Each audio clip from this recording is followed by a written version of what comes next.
کہ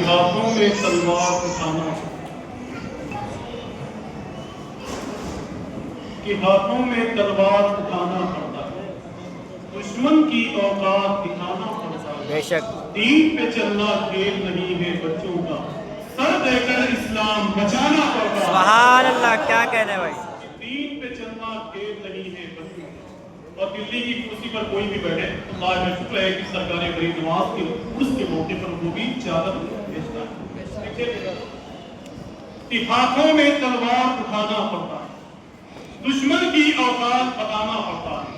اگر غریب نواز سرکار سے محبت کرتے ہیں تو کہہ سکتے ہیں کہ کڑکتی دھوپ میں چل کر جو چھاؤں چھاؤں آتا ہے، وہ سب کچھ بھول جاتا ہے جو تیرے گاؤں آتا ہے۔ میرے خواجہ تمہاری بادشاہت کا ہے کیا کہنا، تیرے دربار میں اکبر بھی ننگے پاؤں آتا ہے۔ سبحان اللہ، کہ ہاتھوں میں تلوار اٹھانا پڑتا ہے۔ اگر غریب نواز سرکار سے محبت کرتے ہیں تو تھوڑی تھوڑی اپنی آواز کو بھاری رکھے گا۔ کیا کبھی سروے کے نام پر ہماری خانقاہوں ہماری درگاہوں کو جو نشانہ بناتے ہیں لوگ، میں نے ایک موقع پر ایک بات کہی کہ سروے کے نام پر جو ہماری خانقاہوں درگاہوں کو نشانہ بنایا جاتا ہے، ایک بات مجھے سمجھ میں آئی کہ نگاہوں میں مدینے کا جمال آیا تو کیا ہوگا، سبحان اللہ، اگر طیبہ سے دوری کا خیال آیا تو کیا ہوگا، کن نگاہوں سے مدینے کا جمال آیا تو کیا ہوگا، اگر طیبہ سے دوری کا خیال آیا تو کیا ہوگا۔ معین الدین کے دربار کو مندر بتاتے ہو، اگر کلیہ کے صابر کو جلا لایا تو کیا کہنے بھائی، سبحان اللہ، دین کے دربار کا مندر بتاتے ہو، اگر کلیہ کے صابر کو جلا لایا تو کیا ہوگا۔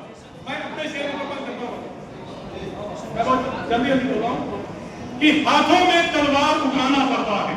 سنیو ذرا خوش ہو کے اس شعر کو سن لو آپ۔ اگر اس شعر کو آپ کپاس والی کی مسجد میں نہیں سنا گیا تو میرے خیال سے پھر ہندوستان میں نہیں سنا جائے۔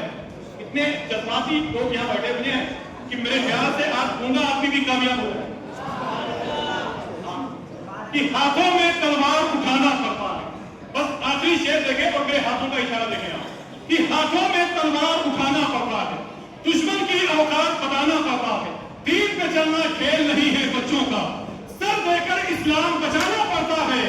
کوئی گورنر ہو یا وزیر اعظم ہو، اپنے خواجہ کے دربار میں آنا پڑتا ہے۔ سبحان اللہ، کوئی گورنر ہو یا وزیر اعظم ہو، خواجہ کے دربار میں آنا پڑتا ہے، خواجہ کے دربار میں آنا پڑتا ہے، خواجہ کے دربار میں آنا پڑتا ہے، خواجہ کے دربار میں آنا پڑتا ہے۔